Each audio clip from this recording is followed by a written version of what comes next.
Hello, welcome to the Vault tonight. My name is Jake, and I'm your host here at the Vaults of Yesteryear. Hope your evening is going well and that you had a good week. And hope we're ready to dive into some topics tonight. We've got a few things to talk about, and hope that we get some good engagement today. We we've had a few issues on the channel, which I'm going to talk about a little bit, which are quite annoying to me. But we'll get to that here in just a minute. But I just mainly wanted to welcome everybody in and like I said, hope you are having a good time this week. And we're going into a weekend that we've got some gaming coming up tomorrow with my in-person group.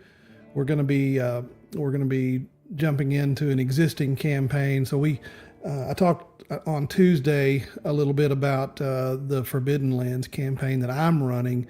But my in-person group, we switch back and forth every other time. So it's me running it one week, and then there's another DM that's running D&D on the other weeks.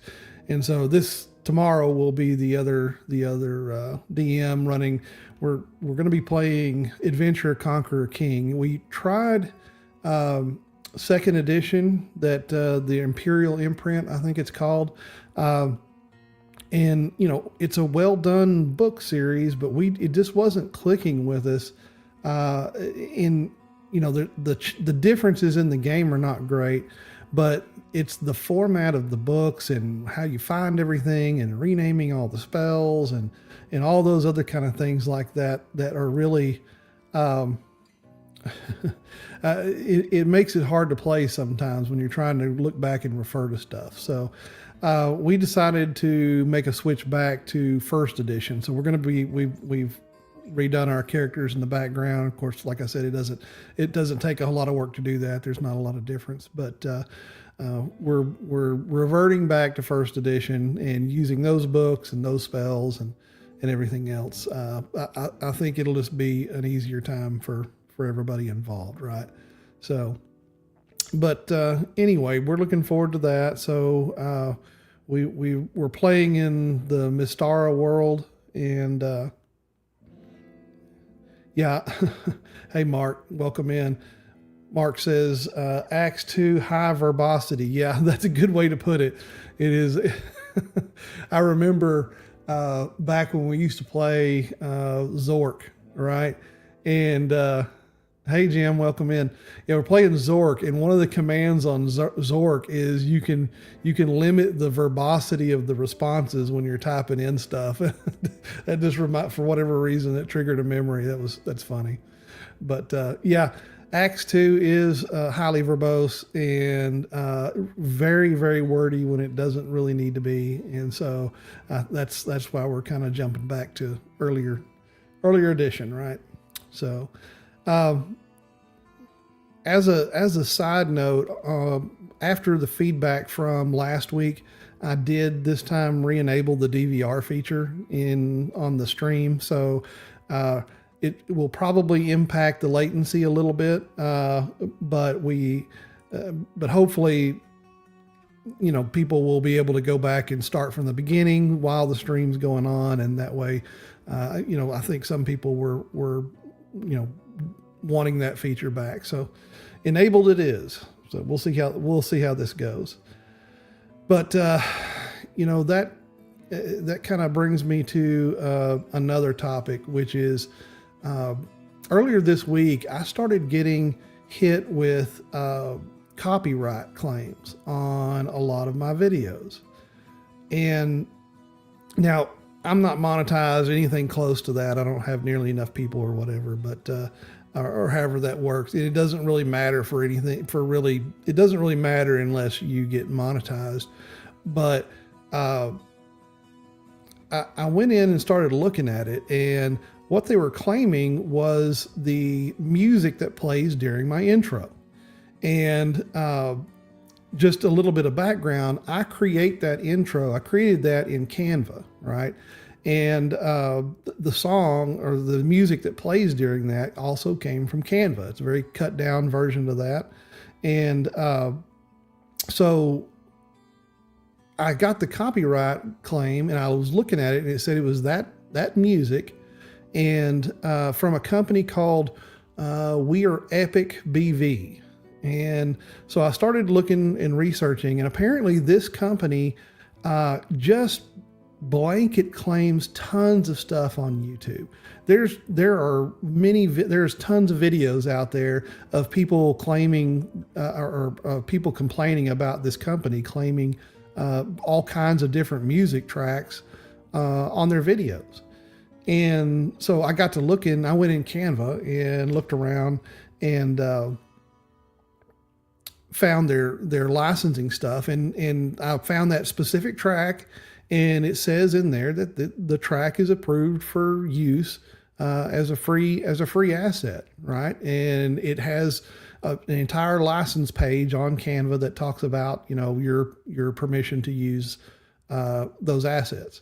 And so I disputed the copyright claims and put in there the link to Canva and all this other kind of stuff, talking about how they give permission. And about a day later, roughly, it said my disputes were successful. So they removed all the copyright claims from all the videos that they had put on there. And then I jump in to earlier today, and I see that my stream from Tuesday night, which was after my disputes, my Tuesday night stream was copyright claimed again by the same people for the same thing. So it's ridiculous. So I got on there again, and I disputed again with the same verbose, or with this, dang it, Mark, you got me saying verbose like crazy now. Anyway, I used the same wording and disputed it again. And I just told them, I said, look, this is, and I don't think anybody human looks at this anyway, but regardless, I disputed it again, and we'll see. But I think I'm going to try and send some kind of message to YouTube. And I know it won't matter. I'm the tiniest of tiny channels, and they don't give a damn about it. But I'm going to send something to YouTube and just ask them why they are still allowed to continue to spam me with claims, essentially, for something that I've already successfully disputed. So anyway, yeah, Mark, you say, what a hassle. Yeah, it is a hassle. It's ridiculous. But and I'm just a tiny channel with a limited amount of videos. I can only imagine some of these people that are putting stuff out every day and are getting hit every day for this kind of stuff. It must be a giant pain in the rear.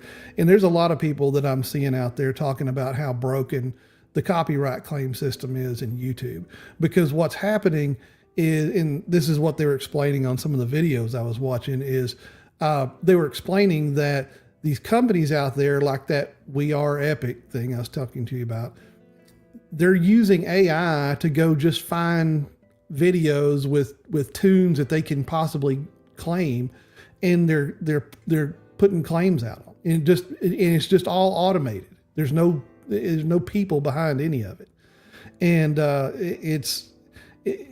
and they do that because there's going to be some people that either miss it, or they miss the claim that's been put on their stuff because they put so much stuff out there. And so what happens is that if they claim something of yours, one of your videos, then if you're monetized, then they get the proceeds, the advertising revenue off of your video, the whole thing. And so what I'm sure they're doing is they're just shotgun blasting all this out there and just hoping, not really even hoping, but just statistically expecting that there's a portion of people that won't bother or won't see it or whatever. And so they're just collecting money from, and they're essentially gaming YouTube's system to collect money. And they're using automation and AI to do it. It's absolutely insane. But, hey, whatever, that's the world we live in now. I'm just glad that it doesn't really affect me other than an annoyance. There are some people that make a living out of this, and I'm sure that it is quite annoying to them. But anyway, that kind of leads me into my next topic, and that's the channel format. I was gonna say that I have been doing Yeah, Mark, you're saying sounds like some awfully shady business. Yeah, while not illegal, it is shady because they're essentially just gaming a system that they know is automated with another automated system. So essentially, it's just two AI bots, shaking hands and collecting money. It's crazy. But anyway, so my channel format. So I've been doing Tuesday and Friday streams since I started in December. And I've released a couple of videos standalone, and I'm noticing that I'm not getting really anybody on the Tuesday streams. So I think what I'm going to do is I'm going to stop live streaming on Tuesdays and maybe start releasing a standalone video kind of midweek there instead, and keep the Friday live stream and see how that works. But I think that's what I'm going to do. But we'll see if suddenly I get a big influx of new folks and people want to see a second stream during the week, then I'll start it back up again. But that's kind of the direction that I'm gonna take for now. So, yeah, that's kind of the news and the channel information and the direction and stuff like that. So, the topic for tonight that I wanted to talk about was around safety tools, and I know people have talked this to death all over the internet about this kind of stuff, and I'm not gonna go down too far of the same path that everybody else has, but because I want to talk about something specific regarding safety tools, and that has to do with the increasing frequency of people requiring them for games. But real quick, if you're not familiar with it, I'll tell you, this is a trend that started a few years back of creating these safety tools around things like lines and veils and X cards and it's like a safety questionnaire that some people fill out and different things like that. There's an absolute ton of them, and it's only multiplied since then. You'll see here in a minute when we look at this website, but there's a lot of them out there, and the D&D crowds tends to want to use this a lot and all that kind of stuff. And it's a way for players to, at the beginning of a game, to set their conditions of play, so to speak, of things that they don't want to talk about or things that they don't want to have in the game, and this, that, and the other. And then in the case of X cards, it's their ability to just essentially anonymously give a card to the GM, or not anonymously or whatever, and completely stop the direction of play and go a different direction because it bothers them for whatever reason. And my stance on that is, I think that is specifically in the case of X cards, it is a breaking of the flow, and I've seen it in conventions a couple of times where it's actually used a bit maliciously in a way to exert control by a player. And I'm just not really keen on using that. So the thing that I do, and I've run some one-off games at game stores and things like that in the past. And my stance and the thing that I do is, when we sit down and we have our players around the table, the very first thing I do is I tell them what's going to be in the game. There's going to be a lot of language, probably. There's going to be extreme violence because it's a combat. Combat is a focus in my games. There could be topics, depending on the campaign and what setting we're in. There could be topics like slavery or body horror or horror in general or different things like that. There's a long list of potential things, but I whenever I did it in the store, I tried to look up front specifically say what I will do and will be doing in the game and what to expect. And and I give them the opportunity, if any of that sounds unfun to you or uncomfortable to you, now is the time to mention that.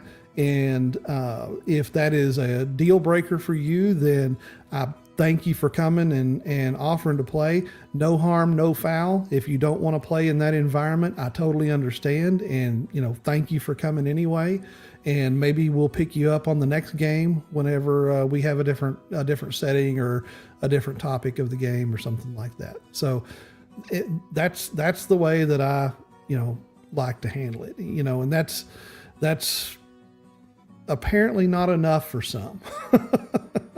So here's what happened to me, and this is what I actually want to talk about. Is let me share my screen.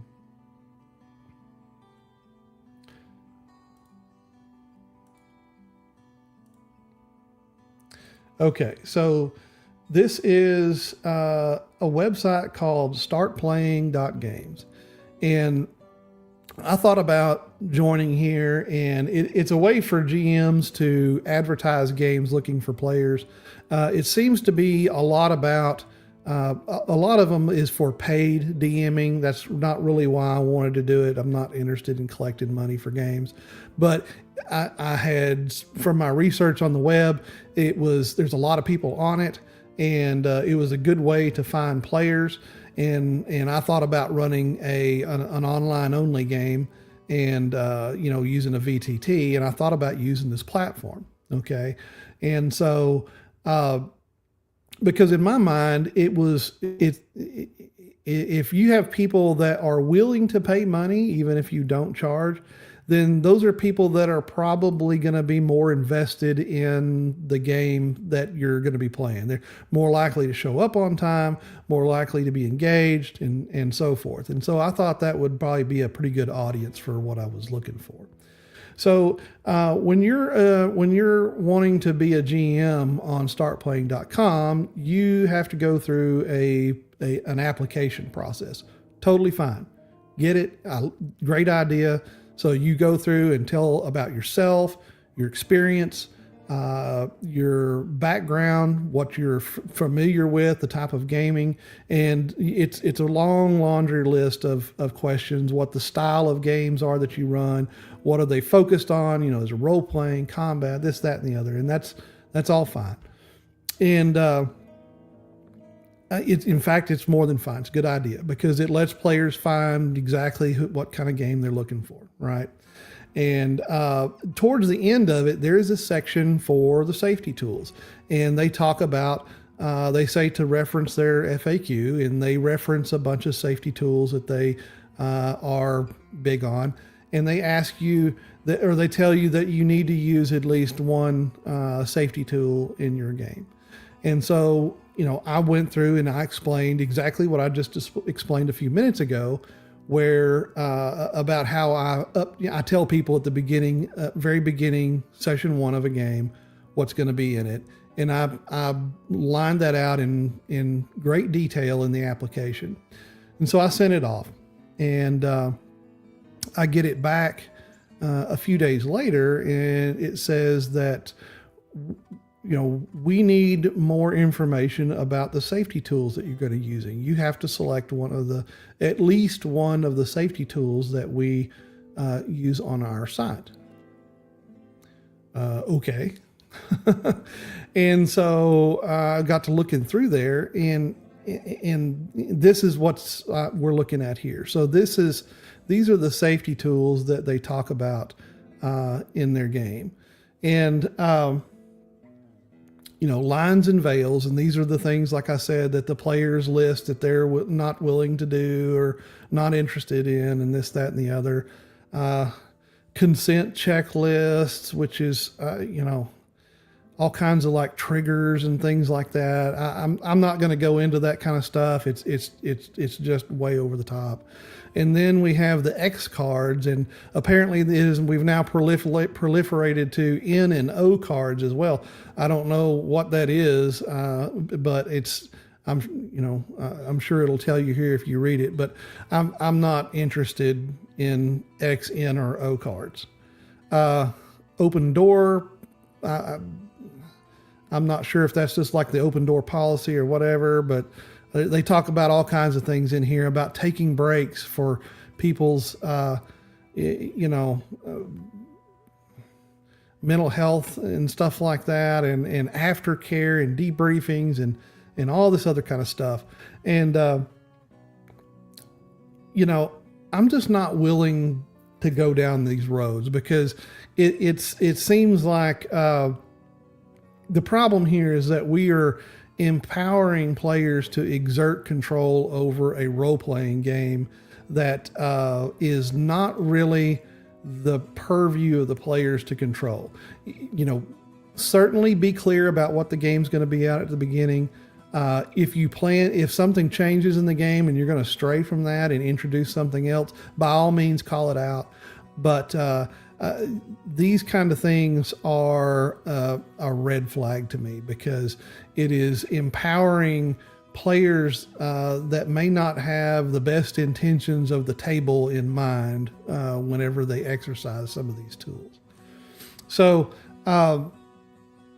and further to this, so I sent them an email back. I said, thanks, but no thanks. I'm going to withdraw my application and I'll go elsewhere. I'll go to Facebook groups or something like that. But I'm noticing that there's a lot of conventions and a lot of stores that are starting to require their game masters to utilize certain safety tools. There is a group in the Dallas-Fort Worth area. It is called Forward RPG. And it's like a guild of game masters, and they focus on running non-D&D games, and it's pretty cool. And I've actually played, and Jim has played with me in some of their games at a convention, and there are good games. They're good GMs. And about a year ago or so, I applied to join up and do that. Well, then they changed the policy and started requiring you to use these safety tools. And I said, thanks, but no thanks. And so, so that's fine. They're a guild. They can make their own rules. It's fine.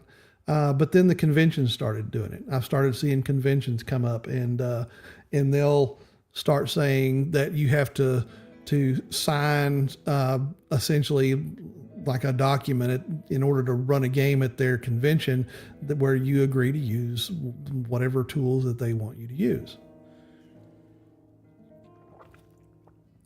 And I'm just finding it a little bit concerning, I guess. So I'm not really big on these places telling DMs how to run their games.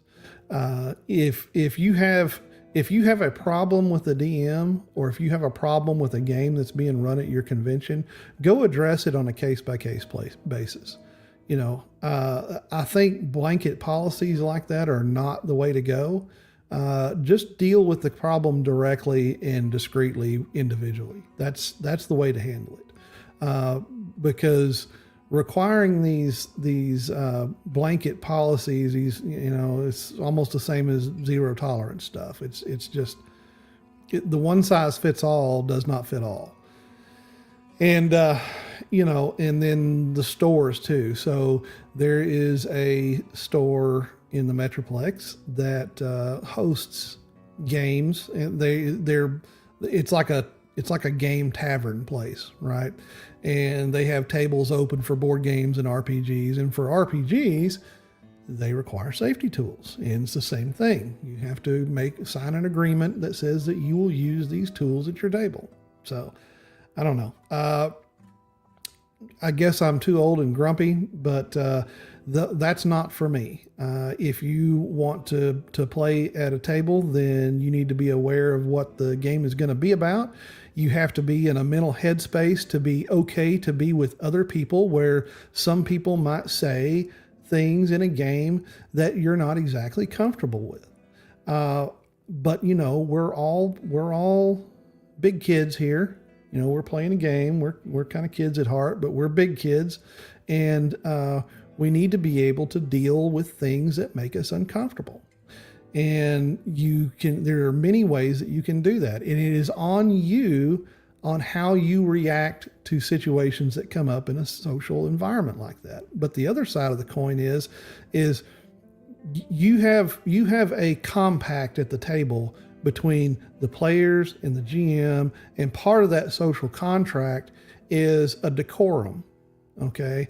And you're gonna deal with each other in a friendly and thoughtful manner.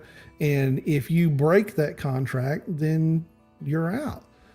So if you have a player that is hogging the attention, or if they're saying a bunch of uncomfortable stuff and it doesn't fit with the table that you're playing with, they're out. And that's just the way it goes. You have an obligation to abide by the social contract that is in existence at your table, and at the same time, the kind of game that's going on, and if you hear something that sets you back, or you don't necessarily like it, then you should probably reach out to the GM separately and say, hey, that kind of stuff is a little weird for me. And the GM can say, they have the option to say, well, then I'll tone it down. Or, maybe if they don't want to turn it down, then maybe this game isn't for you. And that's just the way that it goes. That's how role playing goes, and the tables that we put together with players and GMs, that's how it should be, is an agreement from everyone to participate. And as soon as someone doesn't want to participate, then that agreement is over, and they can find another table to play at. They can find another player. They can do any number of things. And that's how I feel about that. So anyway, it's, you guys are pretty quiet, so not sure how y'all feel about that, but that's where I am on the matter. So I'd love to know what anybody out there that's watching tonight, what you got coming up. If you have some experience with safety tools, or negative or positive. And while I'm talking about that, I'm also open to being wrong. If somebody can convince, I'm open to being convinced. If there is some situation that warrants a safety tool to be used, one of these types of safety tools, then I would love to hear it. And I am open to being wrong. So, but anyway, that's the topics that I had for tonight. So I guess if nobody else has anything, then we're probably going to wrap up. Mark says, no experience here, but just speculating that these tools seem more like ways for player to co-DM. Yeah, that is kind of how I feel about it. It's a way to kind of exercise a bit of power over the game, to kind of steer things in directions that they want. It's funny because I was watching a video earlier today from a couple of guys that were talking about player agency in games, and about the player's ability to affect the narrative or the experience of in the setting of the game. And there are people that are beginning to have the idea that they should have some say as a player in how the game world exists, right?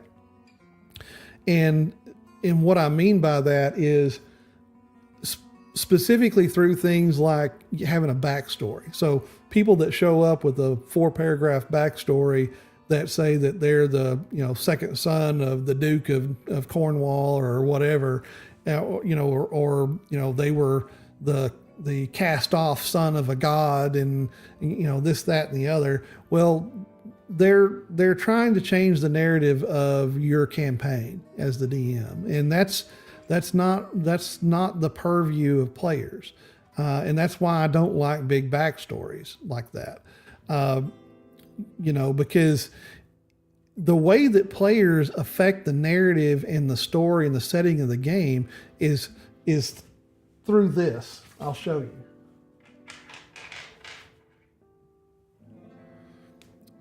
Through a dice.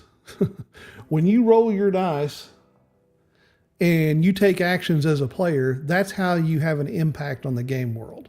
Okay, so when you as a player exercise your ability to make decisions as a character, either through decisions in combat or in social interactions, or where you go and what kind of quests you undertake, and those kind of things, that's where you have a chance as a player to impact the world around you. And it's not through co-DMing or through using some kind of weird technique to take control of the narrative, or this, that, and the other. That's just not, that doesn't really have a place in the kind of role-playing games that I run. Now, there are games that allow that kind of thing. I think the Fate system uses that. There's a bunch of other there's several, like, I think the Powered by the Apocalypse stuff allows you to do that kind of thing. And that's great. If you design a game where the players have more agency in scripting the world around them, by all means, go play those kind of games. But in the games that I play and the games that I like to run and the table that I like to have, the DM is in control of the setting and the narrative and the background, right? Until the players start affecting it through gameplay. And then it's your purview as the DM to essentially set the guide rails and to make adjustments based on what the characters have done. It's essentially a giant if-then statement. And if you're in the programming world, but that's what it is as soon as the players make a decision, well, if they do X, then Y happens, and so forth and so on. And you make adjustments to the game world to compensate. But anyway, yeah, I mean, that was a long tangent, Mark, but that's right. Co-DMing is kind of what it seems like with the safety tools. Or it may not be an overt attempt to co-DM, but it's certainly, I would say, a little subversive. But anyway, I guess that's it, guys. I appreciate your time tonight and hope y'all had a good time, and hope you have a great weekend of gaming ahead. And we'll look forward to my Oathhammer review coming out here very soon. And other than that, we will see you next Friday. Y'all have a good night. I hope you enjoyed it. Subscribe if you haven't. Like the video if you enjoyed it. And by all means, share it around. So thanks, everybody. I appreciate it. Y'all have a good night.